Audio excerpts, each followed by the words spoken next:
Amin. Ma question est la suivante. Quelle est la peine légale pour une personne qui vend du cannabis? Quelle est la peine légale pour une personne qui vend du cannabis? Tfadal Cheikh. Premièrement, avant que j'oublie, le prochain cours c'est mercredi, Inch'Allah Ta'ala, comme vous savez. Mais pour cause absence, je ne serai pas, Inch'Allah Ta'ala, présent le mercredi. Donc le prochain cours, Inch'Allah Ta'ala, sera samedi. Alhamdoulilah que je viens de me rappeler maintenant et que je l'ai dit maintenant. Les admins, dites-moi si vous avez entendu ça. Alhamdoulilah. Pour le cannabis, exactement ce que c'est, je ne sais pas. Mais je pense que c'est une sorte de drogue. C'est pour cela que je vous donne le micro pour m'expliquer d'abord ce que c'est. Tfadal. الشيخ هنا في البلاد يقولوا زتلة. Le cannabis c'est une drogue, c'est une résine de cannabis d'une plante et qui se fume et qui, par exemple, les gens ils fument ça et c'est des effets secondaires comme il dit le frère. C'est une drogue. C'est une drogue. تفضل يا شيخ. نعم يا شيخ c'est الحشيش.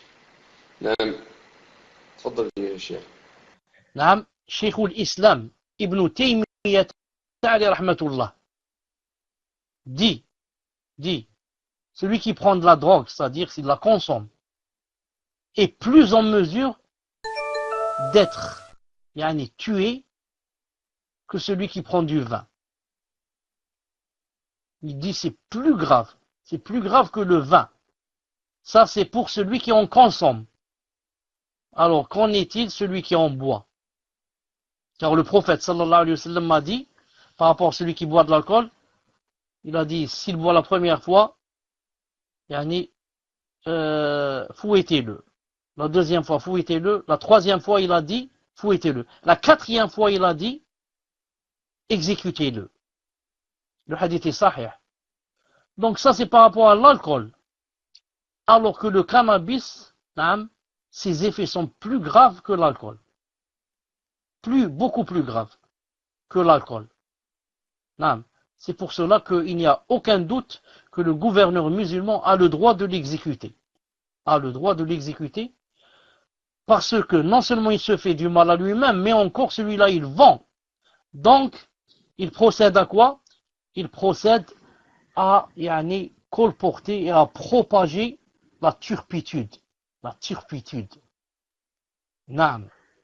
Voilà le hadith. Celui qui boit de l'alcool doit être fouetté. S'il récidive, fouettez-le. S'il boit encore, fouettez-le. S'il boit une quatrième fois, tuez-le. Rapporté par Tirmidhi, Abu Daoud, 1444 et Abu Daoud 4486, et authentifié par Sheikh Al-Albani dans Silsila Sahiha et dans Sahih Al-Jami' et dans d'autres livres. Pouvez-vous répéter la parole de Sheikh Al-Islam? Sheikh Al-Islam a dit que celui qui boit ou le fume de la drogue, il a dit, il doit être exécuté. Il a dit car c'est plus grave que l'alcool. Et pour l'alcool, le prophète sallam a dit, exécutez-le. À la quatrième fois. Alors qu'en est-il pour la drogue? C'est plus grave. Et celui qui vend, c'est plus grave. Il a dit pour celui qui boit, il doit être exécuté. Qu'en est-il pour celui qui vend? إن الذين يحبون أن تشيع الفاحشة في الذين آمنوا لهم عذاب أليم في الدنيا والآخرة والله يعلم وأنتم لا تعلمون. Regardez le verset ici, je vais vous montrer en français une seconde. إن الذين يحبون أن تشيع الفاحشة في الذين آمنوا يحبون أن تشيع. J'écris يحبون أن تشيع. طيب, regardez ce verset. Dommage, c'est sorti comme ça, Qaddar Allah.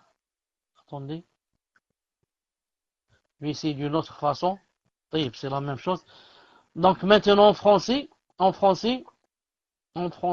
ceux qui aiment que la turpitude se propage parmi les croyants auront un châtiment douloureux, ici-bas comme dans l'au-delà. Allah sait et vous ne savez pas.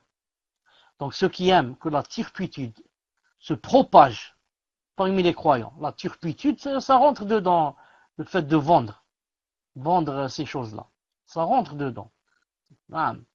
Ceux-là auront un châtiment douloureux ici-bas comme dans l'au-delà.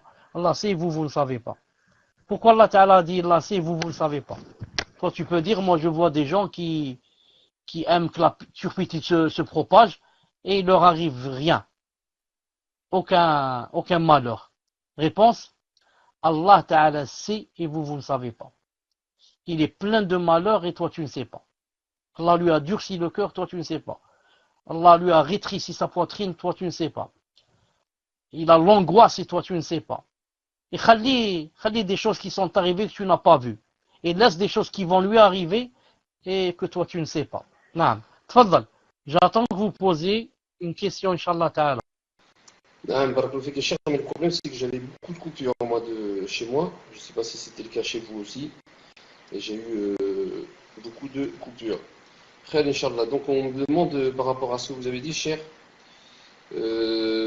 pourquoi c'est plus grave le hashish que l'alcool? Pourquoi c'est plus grave le hashish que l'alcool? Cher. Je pense, Allah subhanahu wa ta'ala alam, que d'abord l'alcool, beaucoup de gens ont fait tawbah de l'alcool et ont pu le délaisser. Et le hashish, c'est rare qu'une personne puisse s'en éloigner. Même après avoir fait tawbah, tu trouves que il y a toujours des gens qui disent voilà, j'ai fait tawbah, alhamdoulilah, mais il n'a pas arrêté de ça. Ensuite, autre chose. Taymiyyah rahimahullah a dit dans Siyasa Shar'iyya, page 92, le hashish confectionné avec des feuilles de vigne est interdit de consommation. Et celui qui consomme doit subir la même peine que le buveur de vin. Le hashish est même pire que le vin. Non. Je disais, ensuite, remarquez une chose. Non. Le hashish, beaucoup de gens diminuent de sa valeur. Non. Au point qu'ils veulent le faire passer que c'est pas grave. C'est pour ça que tu ne trouves jamais quelqu'un qui boit de l'alcool et en même temps, en ayant bu par exemple quelques bières, il vient prier. Jamais. Par contre, tu trouves celui qui prend une cigarette de hashish et il vient fumer. Et il vient prier. Tu dis non, c'est pas grave, ça n'a rien à voir, il te dit. Alors qu'avec l'alcool, il ne vient jamais prier. Il sait que ça marche pas. Mais pour le hashish, il dit non, ça c'est pas grave. Il peut venir, même ici dans le quartier, il y en a. La même journée, il prend le hashish et il va quoi? Il va prier. Et quelqu'un qui prend le hashish, 40 jours, sa prière n'est pas acceptée. Exactement comme dans le vin et l'alcool. 40 jours, sa prière n'est pas acceptée. Même s'il boit quoi? Un seul verre. Ensuite, les effets du cannabis sont sévères pour le cerveau. Ça